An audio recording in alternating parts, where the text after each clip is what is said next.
Welcome to Arsenal above all. It was raining last night, it was pouring down at the Emirates last night, but this time there was no slip up from the Gunners as they ran out pretty much comfortable winners against PSG, the French champions.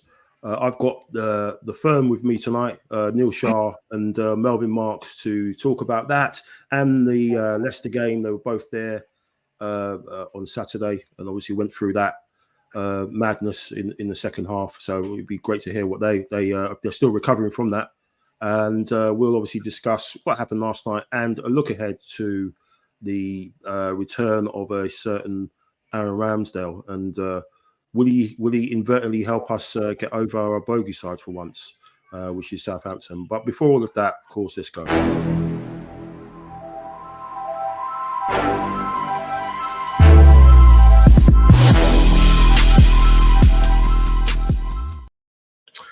Welcome to the show. How you doing, Melvyn? It's great to have you. The Arsenal Godfather is back in session. How you doing, man? Yeah, very good. 2 good wins. Slightly different games, though. But no, 2 good wins since we last spoke. So very happy. Thank you very much. Excellent. Great to have you on, as always. And, of course, I have the man, the most dangerous Arsenal fan alive, the Arsenal Jason Bourne, Neil Shah. How you doing? I'm good, thank you. Thank you for having me on. And I'm just in awe at the moment. I'm just looking at you in awe. That's all I'm doing. No, I don't know what you're on about, but we won't be talking about any quiz shows on here. No, thanks for coming on, gents. Really appreciate your time as always. So let's get into it. So last night we played our second game in the Champions League after the 0-0 draw against Atalanta. And it was a big one, obviously, against PSG. Ran out 2-0 winners. What was your thoughts on the actual performance, Melvyn, in the first half? Do you have any concerns? Did you think that the side was going to be maybe rejigged a little bit? Some people were talking about maybe getting Ethan Waneri in, possibly. I think that was a long shot. But what was your thoughts just going into that game and just how we approached that first half? Because it was a little bit of chess at the beginning, wasn't it? Well, first of all, I wasn't unhappy with the team. I thought it was just, I could understand why the manager picked it. But the actual game, I was sitting there after about, just before, about 5 minutes before we scored. I thought, you know what? We're not a bad team. We actually, I thought, played very well. I think we controlled it. Game management was superb. And it was, I didn't think it's a matter of time before we scored, but I just thought, you know what? We ain't going to lose this one. And I actually sat there and enjoyed the game rather than being on tenterhooks. For some reason, I was more on tenterhooks second half against Leicester. But that's another story. I mean, that was ridiculous. But talking about this match, I thought it was absolutely superb. It's one of those matches that they are a top team. I know people are saying the French league isn't the best in the world, and probably it isn't. But in Europe, they've played in Europe for years. They got a pedigree in Europe. Never won it, but they know what it's all about. And you've got to remember, this is our third year in Europe for this squad. Yeah. And we played so well. Nothing seemed to phase us. We had the game, I think, under control. And certain individuals, I thought, were superb, especially the first half. I mean, I'll pick one out because he didn't play second half. Timber. He looks an absolute terrific player. We thought when we saw him last year pre-season, he looked terrific, but he got the injury and we didn't know how he'd come back. Well, if he's slower now because of that injury, how fast must he have been? How his trickery, his two-footedness, his awareness, his ability of making the right decision. And someone said to me today, I said, I can't see Ben White getting back at right back unless they're going to give Timber a rest at any stage. And he said, yeah, but Timber's great at overlapping with Saka. I think this guy would be better. I think he's got more tricks to him than just overlapping with Saka. I think he can play around with Saka a bit. You've seen that already. And he's just not a one-trick pony of going on the outside and making a room for Saka to go inside or actually getting the ball. He's got much more to his locker. Oh, I just love watching him play. Another one of those players that you think, more, we've got one here. And hats off to the management. Hats off to him. Everyone has a go about, we haven't signed this one, haven't signed that one. We've got him. I don't mind. Yeah, it was an outstanding performance from him. We'll probably talk about him a little bit more as we go on. But Neil, you echo the same as Melvyn in terms of the start of that game? It was, it was pretty. They looked pretty cagey at the beginning. PSG it was like two boxers, testing each other out. A couple of jabs here and there and stuff, and then we seemed to sort of take a little bit of control.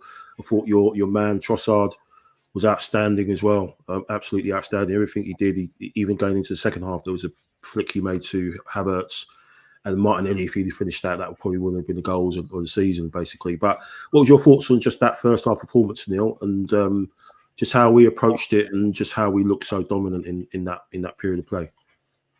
I think Melvyn summed it up. I think for me, it was very comfortable. There was no panic at all throughout the whole match. In fact, even when they took more of a control in the second half, but I just think that we were always in control. We always were showing our authority. The players are so comfortable with what they need to be doing and the way they work together as a unit. It's quite awe-inspiring, really, considering we're not up there in terms of being a pedigree like PSG might be, as Melvyn alluded to earlier. We are one of the biggest clubs in Europe, but we've never really hit the big stage with, say, the European Cup or now guys now as a Champions League. We've never won it. We've won a couple of other European competitions, but not the big boy. And and I think we're ranked, I don't know, it's 16th or 18th or something in this or something like that. I don't know where we are, but we're not up the top. And given all of that, and given who we were playing, and considering, let's also just have a quick mention. If you think about the start of the season till now, the teams that we've played and the games we've played and the number of away fixtures we've had to go to, and we haven't lost. We're joint second in the Prem, and now we've lost one we've drawn one and won one here. I think, and I don't even think we're playing at our best as well. Let's just put that in. I don't personally think we're on. I still think Rice has still got another couple of levels to go up. Players that we were so brilliant last season, I don't think they've reached their levels yet. So given all of that and all the injuries and all the shuffling around we've had to do, introducing some new players who've actually beautifully fitted in, Rico and Timber, as you mentioned earlier, for example, and Ethan, he's like a new signing as far as I'm concerned. But we've had a lot of kind of variables to deal with, and given all of that, the way we're playing, and for me, the first half was a culmination of how good it's represented in that first half for me. That they all were so good together, they were so confident, and even as you said, the first 15-20 minutes, I thought it was a little bit kind of it was a bit of a chess game. I think initially, just testing each other out, like you said, perfectly boxing match, a little bit of jab here, jab there, and then we just took control, and I think. We're going to applaud to Trossard. We're going to applaud Timber. We're going to applaud a couple of others. But for me, Kai Havertz, I've said it probably so many times in this pod, and then a couple of the others that I do. I still think he's been our best player in 2024, and he again in this match. My goodness me, this player is something else. So overall, I was comfortable, and I wasn't panicking like I was a little bit on Saturday at the weekend against Leicester. But this one, I didn't think they were ever going to get back into it, even when we were only 1-0 up, to be fair. And that's a good feeling. Yeah, it was a fantastic goal from Havertz. I think him and Trossard have struck up a really good partnership, and they seem to really like to play well with each other, and they spot each other's runs.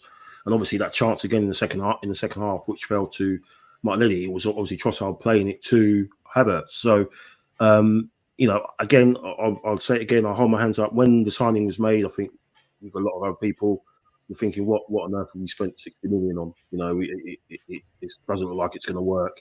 And my word, what a player he's been. As you said, sensational in this calendar year.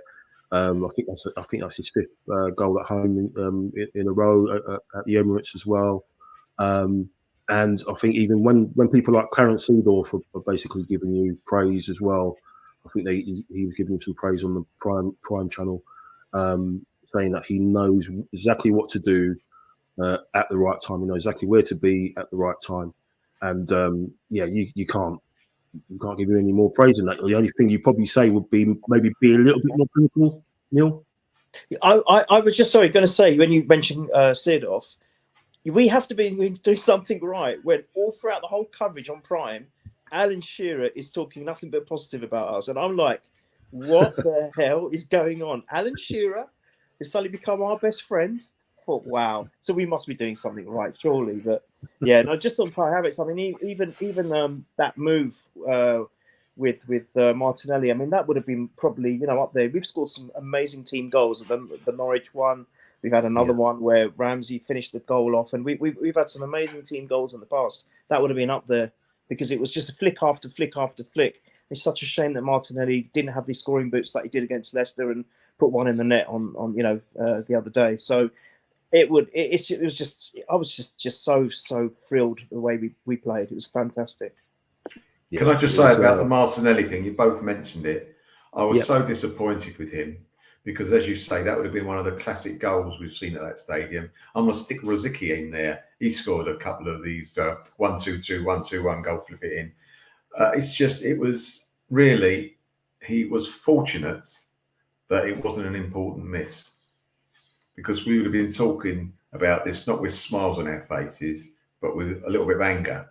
Because it was an easy chance. It was literally teed up for him on a plate. And that should be plate bread and butter. That should have been his bread and butter to stick it away. He smashed it right at the goalkeeper. There wasn't an inch away from the goalkeeper. So I was disappointed because it was Havertz again, the way he played the ball in, flipped it over. It was just wow. Had that would have raised the roof last night, that goal. More than the first two, I believe. Because it would have gone, yes, absolutely, get out of that one. Yeah. It was a pleasure to watch. And it's such a shame that he hasn't quite, though he did well on Saturday, Martinelli, he's not quite there yet. A couple of times last night, one in particular, if you remember, Michael, he got down the left-hand side. I think Trossard played him in. And normally, give him last season, he'd have been 5-10 yards away from this guy, and he stuttered. Yeah. His feet stuttered, if that makes sense. And you'd never see that. And I'm a bit worried about him. Hopefully, it's just confidence, because evidently, someone was saying to me today that they watched they were there and watched the warm up, and he was putting them in the net from every type of angle, but when it came down to it, he missed it on the day in the match, and perhaps that is in his head a little bit. Perhaps he needs. He had a bit of luck, or not luck. He played well on Saturday, and hopefully I thought that might have shown a bit of momentum. Let's see what happens on Saturday, because I tell you something, I like him a lot. I think he's a terrific player. Yeah, but. You've got to give Mikel his due. He's stuck by him. I thought he was going to get dropped for Trossard this season. It hasn't happened. So have faith, as they say. I've got faith, so I think he's going to do it. Yeah, absolutely. I think, on Saturday, green shoots, weren't there? He gets a goal and he gets an assist. He looks more like his old self and everything. And what's that saying? Confidence is the quickest thing to lose and the hardest thing to get back. So he the thing with him, that he's going to give 100%. He's going to run his overalls off, and that's one thing. The team, his teammates will love him for that, and obviously Arteta as well. But before we go on, we've got a couple of chats. We've got obviously Brian Haley. Hi, Brian, saying even gents, good win last night. I did say in the previous shows Havertz as a 9, and it's proving to be right. Like a hybrid 9. We're almost playing 4-4-2 again. It's like watching Arsenal at Highbury at certain times with those two. The big man, little man. Who'd have thought it? Also got James Johnson from James Johnson Football. Great stuff on that channel. Thanks, James. Even an all big panel for a big podcast. 51 consecutive games scored in Europe for PSG until they met the Great Wall of the Gooners, or Phil and Grant, if you want to call them that as well. Saliba and Gabriel. Lovely jubbly. Havertz was marvellous last night. Man of the match for me. And another one, James, he said Martinelli picks any. If Martinelli picked any corner of our goal, it's goal of the season. Sadly, it was straight down the throat. But yeah, very true. And moving on to the captain of the night, Melvyn. It's been a good week for Hale End, hasn't it? We had the kids who performed so well against Bolton, and with Ethan Ranieri standing out, and obviously Porter making his debut, the youngest Arsenal debutant in history, and then we finish. We kind of cap it off with this guy getting the captain's armband. When did he join the club? When he was 8, I think. When he's 8 years old.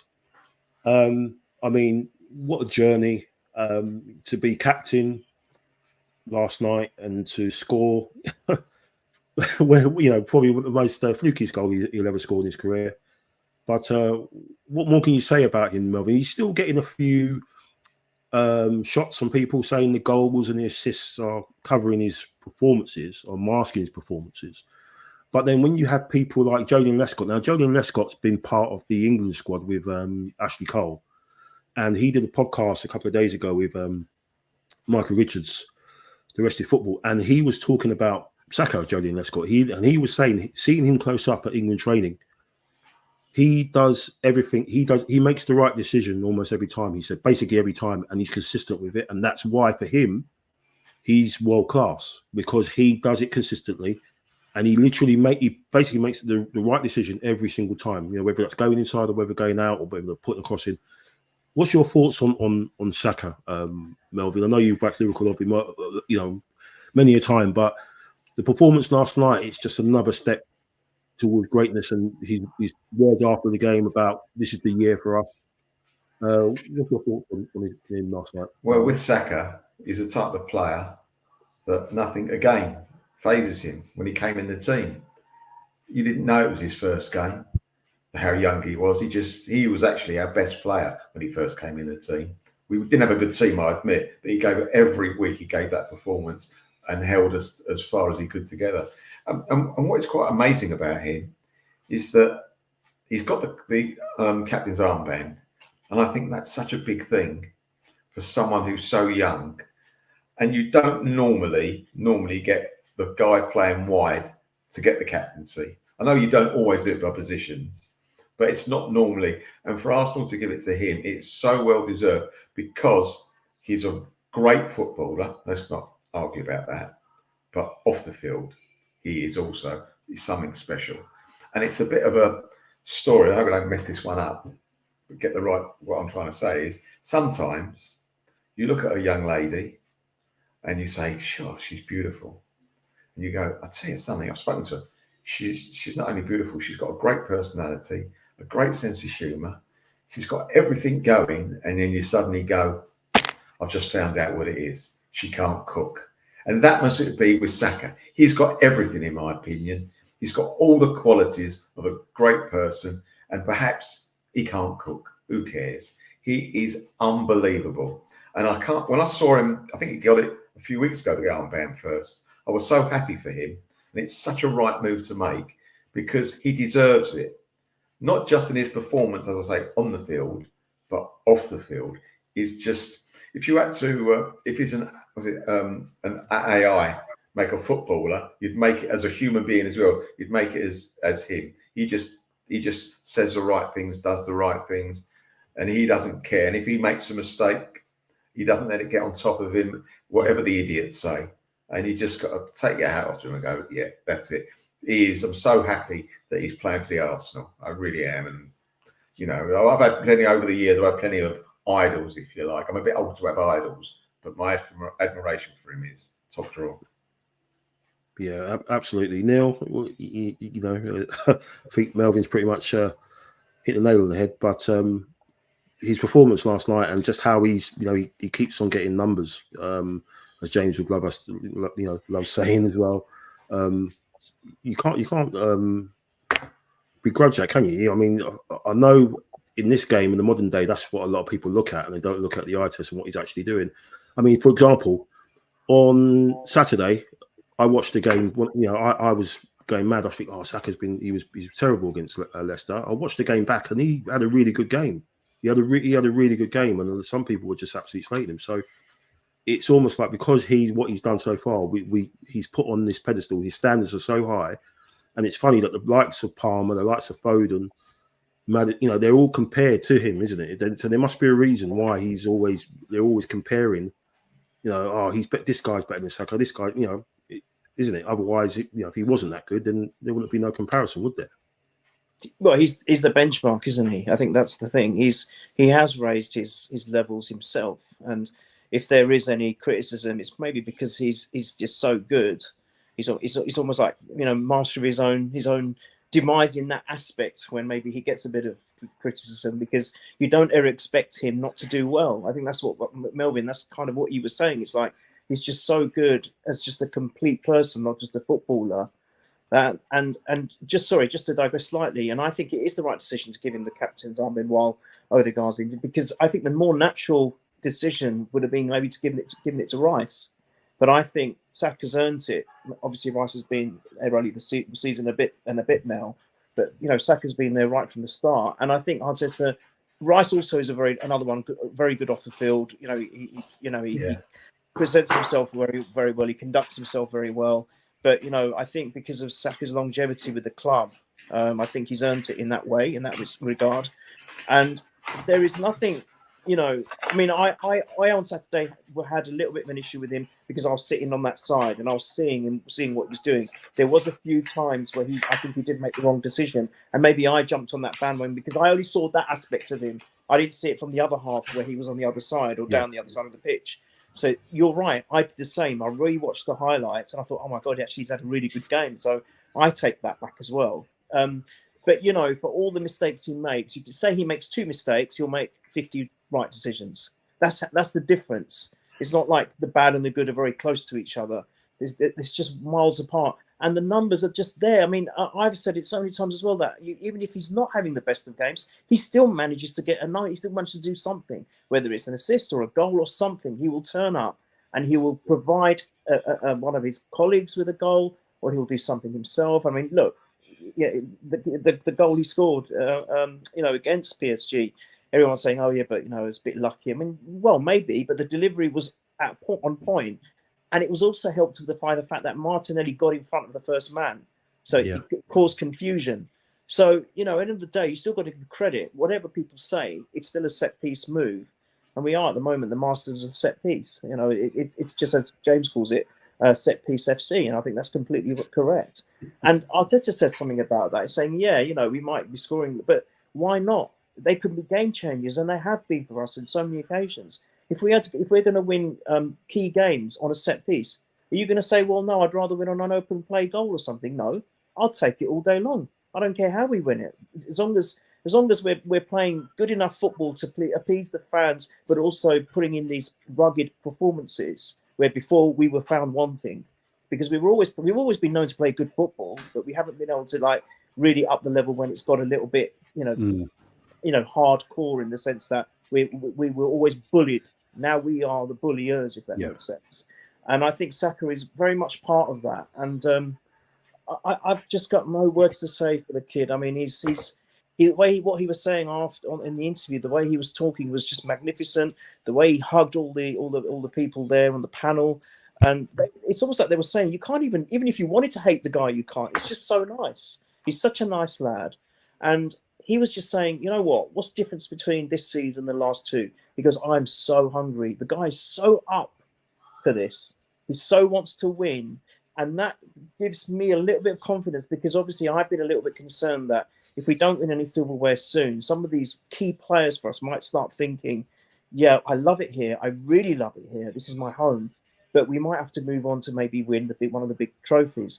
I actually, you know what? I don't think Saka will do it. I think he's so keen on being successful here.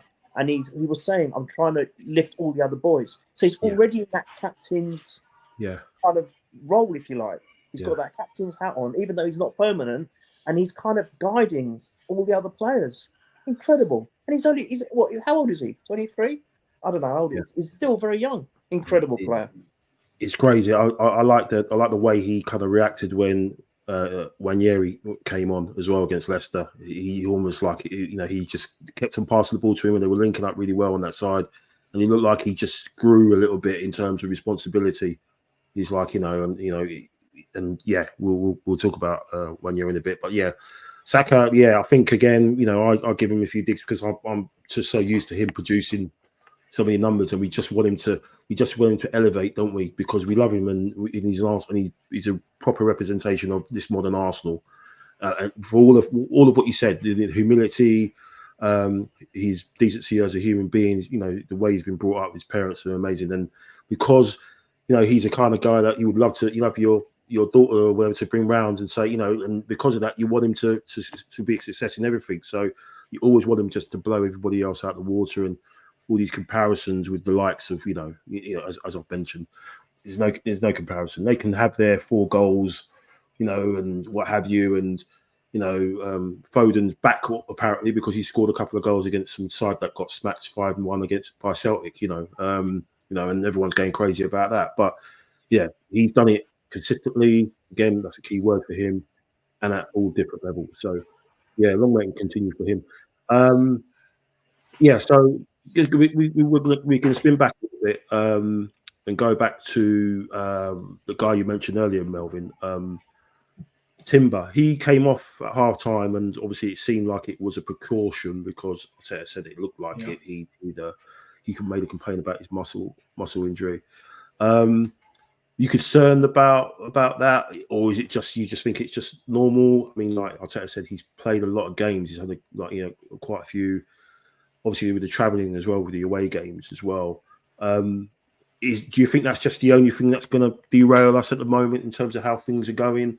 I mean, we're doing pretty well without Odegaard, right? We no one's really said we've missed him, which is a massive compliment to the squad, really. But what's your thoughts on just Timber and how we manage that going forward? Because we've got obviously Southampton.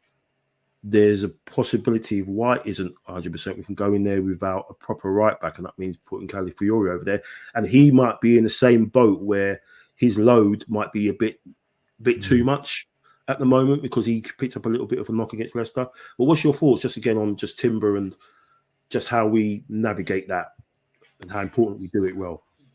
Well, I mean, you've got to remember he hasn't played for a year. I know he's trained, he hasn't, and to play as many minutes as he has done recently is not good for a 100% fit player, let alone someone who's just coming back. So I hope it's just precautionary. Yes, if he doesn't play, we will miss him, but not against, I wouldn't have thought, Southampton that much. It's not as if our next game's away to Liverpool, where we have to play at our best. We've got to play near our best against Southampton, obviously, but not as much as it would be away to Liverpool, per se. We can cover for him. We've got people in there to cover. I think we can move it around a little bit. I wouldn't play Calafiori right back because I think he's just settling in there. He's learning the position next to Gabriel. I'd play someone else at right back, like the young kid who came on last night. You might give him a game. He can play. He can play football, that kid, and he won't be under that much pressure hopefully with Southampton, because I think the ball will be more up the other end. But we've got a squad, and it's amazing that we've got all these fullbacks, and we're struggling a little bit of fullback, if only a little bit, if Timber can't make it for Saturday. But I think we can afford, I think, if he's not to take a chance, not to flan on Saturday. But I say Timber again. I just love watching him play. I don't want to see him play if he's not right, because I want to see him for the long term. He's a young player as well. And let's face it, we've got the years of this kid to watch. So yeah. let's not take a risk if we don't have to. Yeah, and you think as well, we've got the international break after Saturday, haven't we? So we'll have a couple of weeks for him and others to get themselves back. Hopefully, we'll have Odegaard back by then, possibly. Obviously, Marino was back. But before we go on to that, we've just got a few more in the chat. Got Brian. It was just referring back to Martinelli. He said that's why I think Arteta is giving him a run of games. It will be easy to bring in Sterling and leave him on the bench, basically, because probably that would have knocked him sideways, wouldn't it? And I think it's kind of done that to a certain Gabriel Jesus, the way he's played the last couple of games, and we'll probably touch on that as well. James said David Beckham has posters of Bukayo Saka on his bedroom wall. He's king. And Brian again, Saka is only going to get better, barring serious injuries, as he wants to improve, and being humble, he's on the right path to greatness, which is spot on. We've got old schools. This is Mac. Obviously, he'll be on the show at the weekend. Winning the trophy is bare minimum for the team. I don't think anyone will leave if we win one trophy, or even think about it. I think that's true as well. I think once we get one across the line, I think that whets the appetite. And I think we've seen in history, haven't we, gents, with the likes of George Graham. His first one was a League Cup, wasn't it? And then he got that over the line, and then we got a taste of it, and it went on from there. Obviously, we obviously know what Arsene Wenger did. He did the double, didn't he? And then we definitely got a taste of things after that. See, you can't see that photograph there, the bottom one. Yeah, on my hand. That's me with Arsene Wenger over in France. Yeah, I remember you saying it on a pod. I think it was Richard. Yeah, he's talking about the story. Yeah, I remember you said. Yeah, that's the actual. You won't be able to see it, but that is the photograph. And he tells the story, Wenger, every time he goes out. I'm sure he does. He had a photograph taken with me, so who wouldn't? Who wouldn't exactly. That's a given, Melvyn. You only have to mention it. The Professor and the Godfather. Who what a shot that is. So going back, gents, to the game against Leicester. What were your thoughts of that? Because that was just crazy, right? I mean, the first half performance was as good as you could probably wish to see. But then when you look at it again, look at it back, the second half of his performance was, again, as good as a performance you could wish you could see. But again, going back to the boxing reference, we were totally in control of the game. We just got bopped on the nose twice. And that was it. It wasn't like I don't think we were sloppy. I don't think we were arrogant. It looked like we was caught with that defense. I don't know what Havertz was doing for the first goal. He was totally offline, at a sync with the line with the defense. It took a massive deflection, and you got to applaud Justin for that volley. I mean, I don't think he'll do that again. If he tried. But what a goal! And that's a wonder goal, isn't it? There's nothing you can really do about that. Maybe you could say Calafiori could have pulled over, but it wasn't like we dropped our levels, because you saw what the keeper did at the other end. The keeper was superhuman, wasn't he? 33 shots on target, or 33 shots at goal.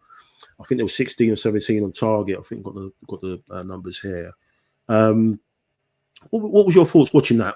I mean, because obviously, again, you gents have been to so many games, and we can reel off the games where we've seen this before. We've seen teams come, a goalkeeper just pull off a 10 out of 10 performance. But what was your thoughts, Neil, in just what was going on there in the second half? Were you always confident that we were going to get a goal, or do you just think with what City did earlier in the day that we were going to slip up?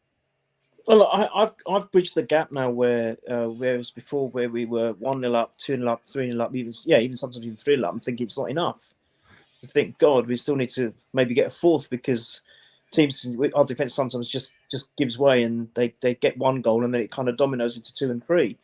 But those days for me, I think, have gone now. And so even when they came back with that first goal, which was a real sucker punch, because half the stadium hadn't even come back from their snacks and comfort breaks. It was really bizarre, and it was just a deadly silence. I mean, hardly anyone knew actually what happened. It was just it started, and then all of a sudden you hear the away fans going mental. You're thinking, what?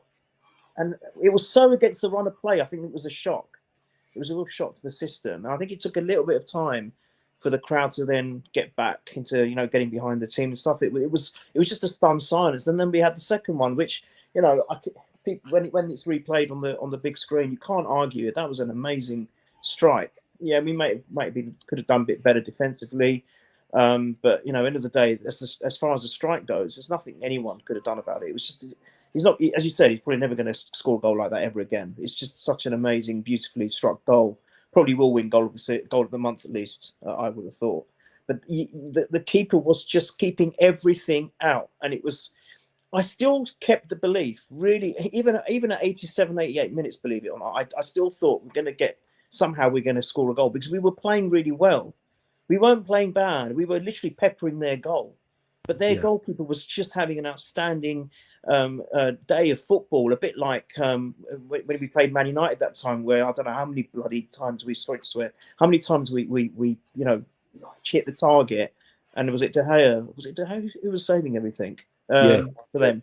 Yeah, I think the record was 13.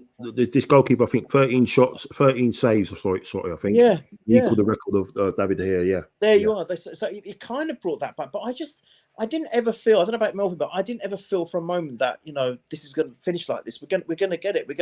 I thought there would be a Bournemouth moment coming. Believe it or not. So the guy that was sitting next to, I said it's going to be Bournemouth all over again. I not knowing that it actually almost was a replication of that. I just wish it had been a slightly cleaner goal. It's a bit sad that Saka didn't get the assist for it because it was given as an own goal, wasn't it? Because if he'd done that, he would have broken the Prem record of 6 assists in the first 6 games or something. Was it something like that? I think so. Because he equaled Henry's record of 5. Yeah. And then I think he would have, had a Prem record outright. So that was a little bit of a shame. But the point is what I gained from it, my takeaway from it. Notwithstanding even the 4th goal we scored, because that became academic in the end. But my takeaway was that this and what we spoke about earlier about how Saka what he spoke about in the post-match interview with the panel on Prime, it just shows me how hungry these players are, guys. The match against Man City where they were throwing themselves on the line, literally their bodies, maybe even not even caring that they might get seriously injured, to keep them from scoring for 56 minutes effectively. It just didn't work out until right at the end. Almost worked out until right at the end. Then, to come, to take this 2-0 lead against Leicester, to be pegged back, and then still have that way of playing, still calmly. And what again, another display of that, or another representation of that, is in the 91st minute, they were trying to play from the back. And we were going mental. We were on the other end. We're like, get the ball forward. It's like only seconds left. What are you doing? It didn't bother them. They knew what they were doing. That's what I'm saying. I didn't feel, although it was getting so close to the final whistle, I always felt there was something in this team because they're so composed. They're so mature. They've moved on so much in the last few years. I'd say even the last 3 or 4 years. They have evolved so much because it's now literally Arteta's team now as well. That it's almost like nothing phases them. Nothing phases them. They're so hungry to win this, and they just kept going. And then, obviously, you can imagine when that goal went in, the atmosphere was just unbelievable, as Melvyn will tell you. And then even at the end, when Havertz got the 4th, it was just mental. But oh, mate, this team is just. I feel great watching them every single. I'm looking forward to it. There was a time where I wasn't looking forward to games anymore. Now it's like I want to. I can't wait for the next game. I'm already looking forward to Southampton. I want to see us beat them 4-5-0. I just want to just destroy them because they have been a bogey team. But it's just great to watch. It's great to be an Arsenal fan at the moment. Yeah, no, great stuff. I totally agree. I think what went in our favour, Melvyn, was the fact that Justin scored that goal. I think it was on the 65th minute, so I think there was a lot of time left. I think if that goal goes in on the 80th plus minute, I think that's when it's all chaos, isn't it? What was your thoughts on that as well, Melvyn, and just how, as Neil touched on, just the way that the maturity that we've got in terms of playing our football still, and the belief that's there in these players, and the steel that we've got, running straight through. And we saw that evidence of that last night when PSG looked like they were going to put it on us and maybe pull one back. But just how, a mirror of how you felt going into that last couple of minutes compared to the Bournemouth situation. I didn't feel as nervous, a bit like Neil. I don't know why. I thought we weren't panicking, though we were putting the pressure on. We weren't panicking. The thing is, we were making chances. So even when there was 2 minutes to go, the guy next to me actually left with 2 minutes to go. Though he did later tell me that he saw it on the screens. With 2 minutes to go, I knew there had to be extra time as well, and I thought there must be one more chance. And you're greedy, Neil. I don't care how it went in. I don't care that Saka didn't get I would have taken any type of goal. I think you're being very greedy. I'm very greedy. I want the quad. I want the quad. But because no, and I didn't have a clue who scored it or what happened. My son, who was with me, we didn't have a clue. We didn't. It just who's got? I don't know. It's brilliant, absolutely brilliant. And but it was very that when that first goal went in. You say it was against the run of play. We just kicked off. I know we were totally on top first half and did very well. But when they came out in the second half, it was in the first minute or so.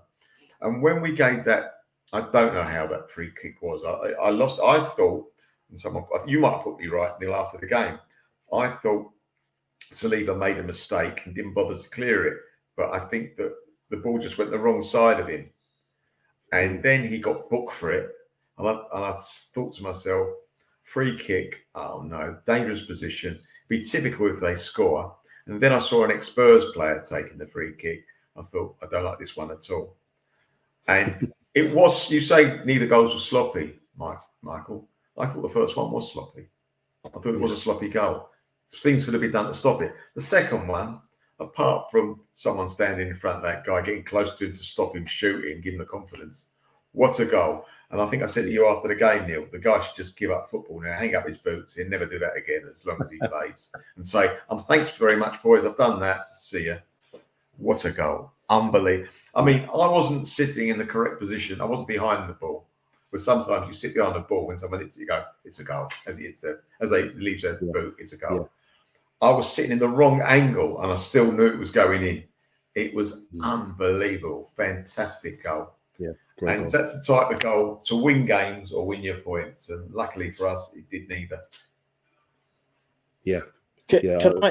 I don't know if you're going to bring it up, but I think there's a couple of things that I would still want to talk about the PSG game because I think they have to be mentioned. But also this Leicester game, talking about the ending. I'm.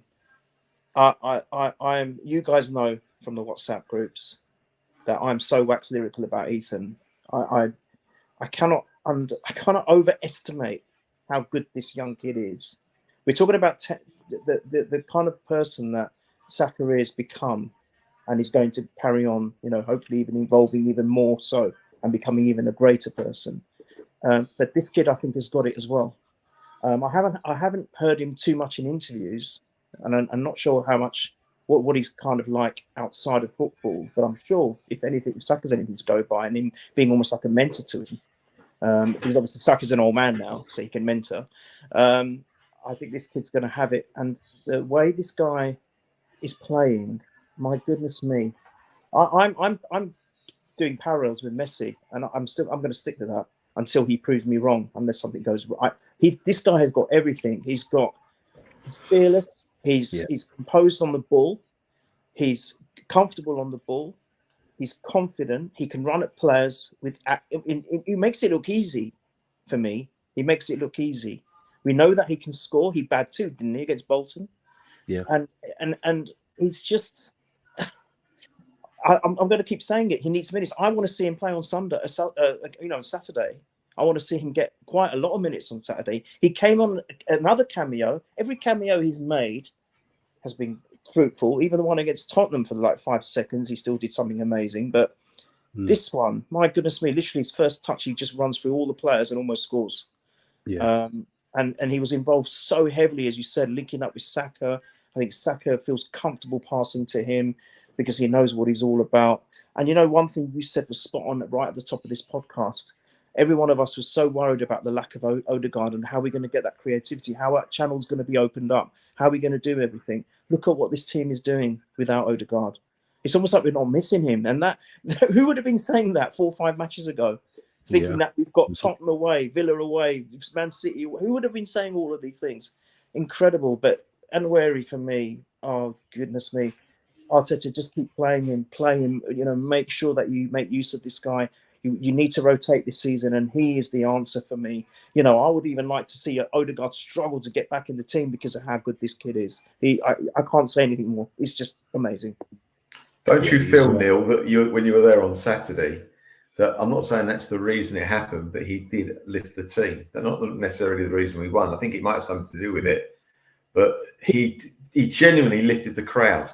Yeah, there was the change of atmosphere, and also I think looking back now, I'm glad he didn't score that goal. Remember when he cut inside in that good save from the keeper? Because then all the papers would have been on him. This is the greatest expectations. We've got great expectations, but I don't want the press to have great expectations. So they chop you down if you don't reach their expectations. Yeah, so 100%. On the day, I wanted it to go in, obviously.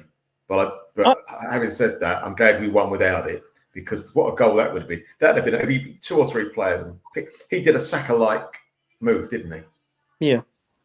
I don't know about that. I'm not quite sure about that, because I think this kid's got a good temperament, Melvyn. I don't think he will let things like that get onto him. If he's looking at Saka and seeing how he's dealing with things and his coping mechanism, because Saka, my goodness me, he could have folded after that European Championship and what the abuse he got, and he didn't. In fact, he used it as a positive, and he drew strength from it, and he was fueled by it. I'm not so sure. I mean, look, he scored 2 against Bolton, didn't he? I know it's not the same caliber. It's the Carabao Cup, blah blah blah. But you know, I don't know. I don't know if he will. You could be right, Melvyn. But I know that the media will have a field day with it. But I think this kid has got a lot about him, because, you know, I don't think Arteta would have had the trust in him otherwise. You know, the fact that we're being pegged to 2-2, and then all of a sudden he's bringing on a young kid to try and turn the game around. And you've got to remember, you're right, Melvyn. He comes on, and for me, as soon as he put his foot on that pitch, it was a one-man show for me for the rest of the game. Yeah. But don't you think that would have been such an iconic goal? Oh, 100%. It would have actually changed everything. And listen, I think he's got what it takes. I think he's got the mental awareness, and he's got what it takes on and off the pitch, just like Saka. I see parallels there. They come from the same type of, you know, they're the same type of. We're lucky to have both of them. They both come from, must be fantastic families, supportive families. They're not on their high horse. They're not doing the wrong things. They're not, you know, don't see him on television doing all this, that, and the other. And I just think he's like his younger brother, isn't he? He's like Saka's younger brother, and that is fantastic. And I just hope that he gets loads of game time. I really do, because he's a pleasure to watch, and he's another one of those players that gets you off your seat. He really is. So I'm so happy we got him in our squad. Now he's been given a shirt, and you know, and he's basically in the first 18 players, isn't he? Now he's not in the first 24. He's in the first 18.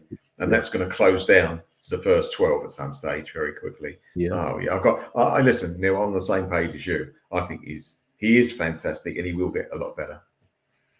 Yeah, 100%. I think there's a good chance he probably starts on Saturday. I think good chance that he could maybe come in as, you know, against Southampton. But if he doesn't start, I think he definitely will get minutes regardless. You know, he definitely will come on in the second half. I just think maybe Arteta doesn't want to go to make too many changes against Southampton. Obviously, after the horrors, what happened last time we played against them, and obviously we've got Preston to come in the League Cup. We've got Shakhtar Donetsk, who look like they might be up for a whipping. I think they got turned over pretty severely tonight by Atalanta as well at home. So there may be a chance for him to play there. But not to finish on the negative, but just to maybe a couple of concerns of, you know, going forward. Obviously, always a concern is injuries, but it was good. Obviously, we should mention Marino as well. It's good to see him get a surprise on the pitch, and to be amongst the squad, and actually get some minutes as well. So that was great to see him there.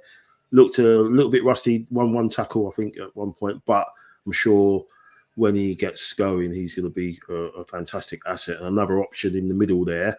And the concern, we touched on it earlier. I think the person who has taken things a bit weird or a bit left. And I'm talking about Sterling's arrival and Waneri's ascendance to the first team. Has been Gabriel Jesus. I don't know what's going on with that guy. I think he's almost having a footballer's midlife crisis because he doesn't know what hairstyle he wants for a start. Every time he plays, he's got a different hairstyle.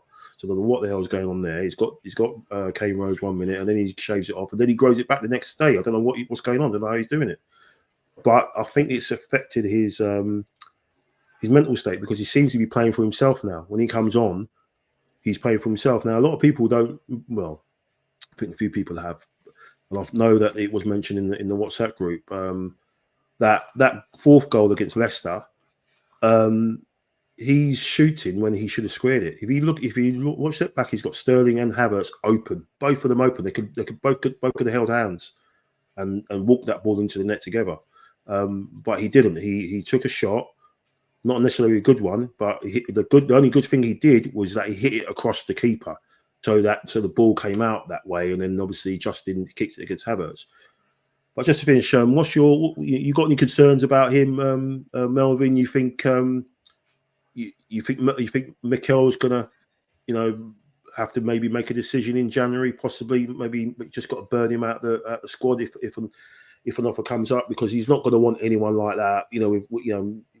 Being a bit moody when we've got what we've got to come. We need everybody together, don't we? To on the same page. And if you've got someone who's he never looks happy at the best of times, but he doesn't look particularly happy now, and he didn't last night again either, did he? I think someone said in the game last night that he hasn't scored in ages. When's the last time he scored a goal? And he doesn't look like scoring a goal, even whatever position he's in. He looks like he's playing football when the ball comes to him with the wrong glasses on. He just makes bad decisions. When he should give it, he goes on this run, and then he shoots when he shouldn't shoot, and he is quite greedy. But I just think he holds on to the ball so long, and we like fast attacking football, and he seems to, once it goes to him, we're stopped now. He wriggle here, he wriggle there. It's all right if you're wriggling going forward, but he wriggles sideways, and then he loses the ball. And it seems to be he's like the young guy in the schoolboy in the playground who wants to score a hat trick every lunch break. And as you say, he's not playing for the rest of the team. It's a real shame because he's got it there. And I thought this would be his season to come back. I really did. At the beginning of the season, I said that. I thought, look, hopefully he's fit. He can go from strength to strength now because we know he's got it and he'll do very well. But nothing's happened. He seems to have gone sideways again. And as you say, come January, or it'll be before January, Arteta's got to make a decision. He ain't going to make a decision on January the 1st, is he? Before that time, he's going to, in his head, he's going to decide, can I do something with him? Can I bring him back to where he belongs to be, or he can be, or should I just let him cut him loose and get someone else in his place? And at the moment, it's a shame because I like him, but I think it's favourite at the moment that he's going to go. And I'd hate to see him go on the basis of what he can be, but you can't keep playing players on what they've done. It's what you think they're going to do. And at the moment, he doesn't think like he's going to do anything.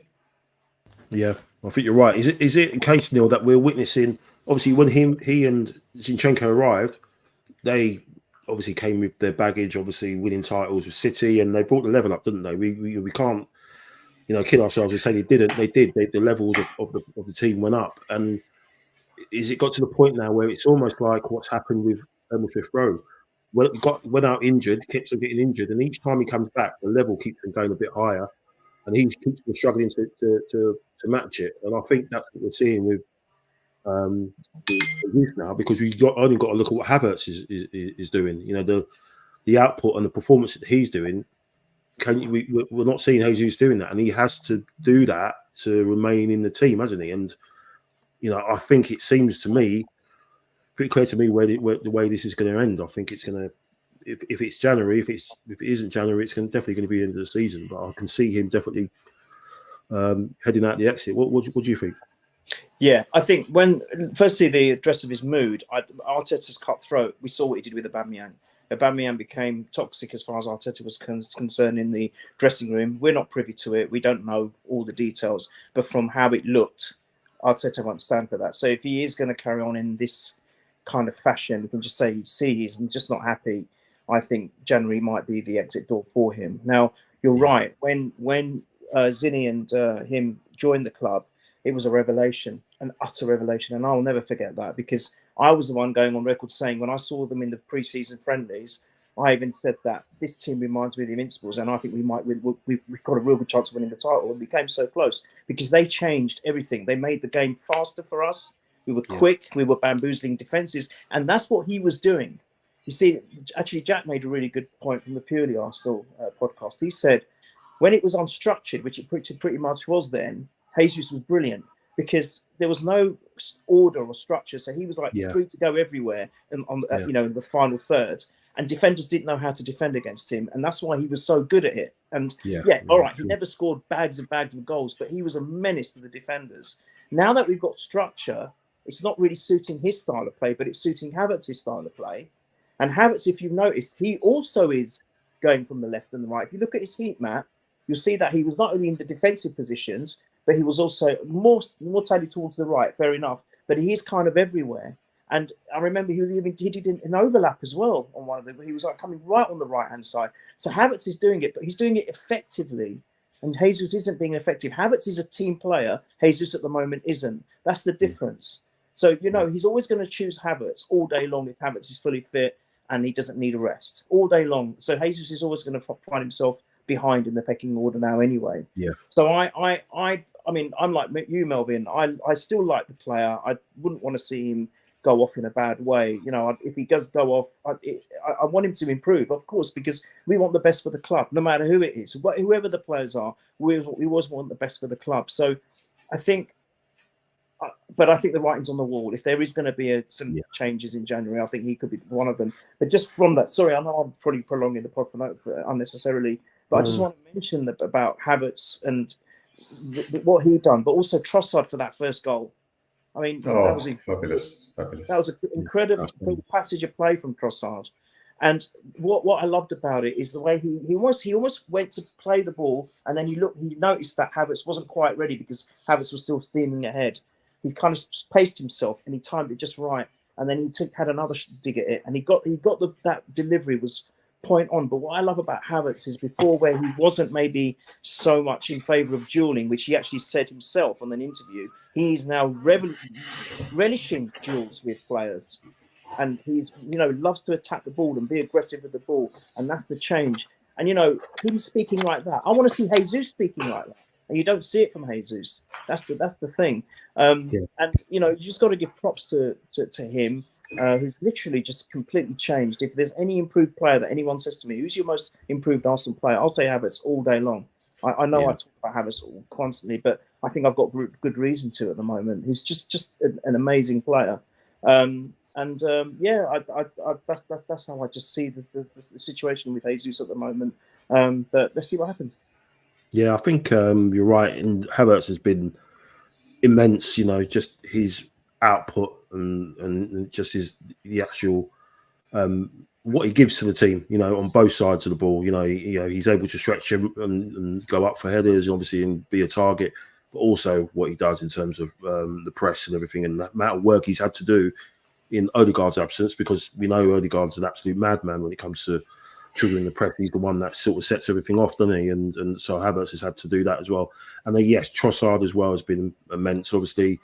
Probably a little bit of a bee in his bonnet after what happened at City, with that decision, and he's come back in, with an axe to grind, and obviously he's produced a goal of sorts. He produced a goal in the first half, obviously against Leicester, had a part to play in the game winner as well, and then obviously backed it up with a sensational performance last night as well. So all looking good. Let's hope we can keep it rolling against Southampton, who are our bogey side. We always seem to draw or drop points against them. I watched a bit of their game on Monday against Bournemouth, and my word, the first half they were absolutely atrocious. But then they kind of pulled it back a little bit in the second half. So they're going to try and play football. I just think we'll have too much for them. I think, and we should win that comfortably, which will be a shame for Ramsdale picking the ball out of the net a few times. But Kiwior deserves a shout as well. Sorry. Yeah, Kiwior as well. Yeah. So I think, as you said, Neil, it's a squad game, and we need everyone to be on the same page, and we don't need people, like Jesus, who might have a bit of a sulk on. He needs to get on with it. There's going to be lots of games going on. There's going to be lots of injuries, as we know. So all of a sudden, he might be the main man again, and it all changes that way. So he needs to fix up. But we'll be back Saturday night with a recap of the Bournemouth game. We'll have Mac on it, and he'll be he's looking forward to jumping on as well. And obviously we'll can talk about that and obviously what's to come.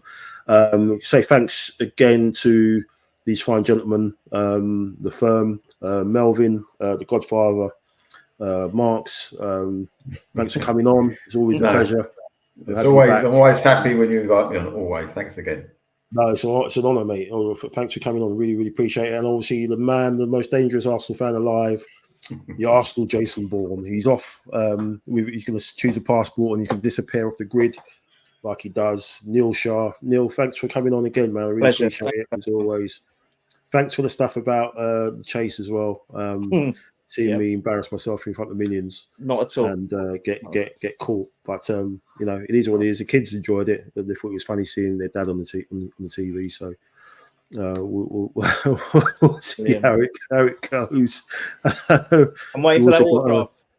Yeah, it's gone up, Neil. It's gone up to 200 quid now. It was 100, but it's up to 200. Priceless for me. Thanks for watching. You've got James saying great stuff. Well done, Melvyn. Well done, Neil and Mike. Well done, and for you the pod is over. The pod is over. Yeah. For me the chase was over, and now the pod is over. No, appreciate that. Thanks for that, James. Sticking the knife in and twisting it. I'll get you back for that, son. Thanks very much for that. It's been a pleasure talking to you again. Thanks for everyone who watches this or watches it on the normal podcast platforms, where you get your normal podcast from. Really appreciate all the support. We'll be back again, as I said, on Saturday, hopefully after another emphatic win as we take our march to that long-awaited league title. Long way to go, but I appreciate all your support. Thanks very much, Melvyn. Thanks very much, Neil.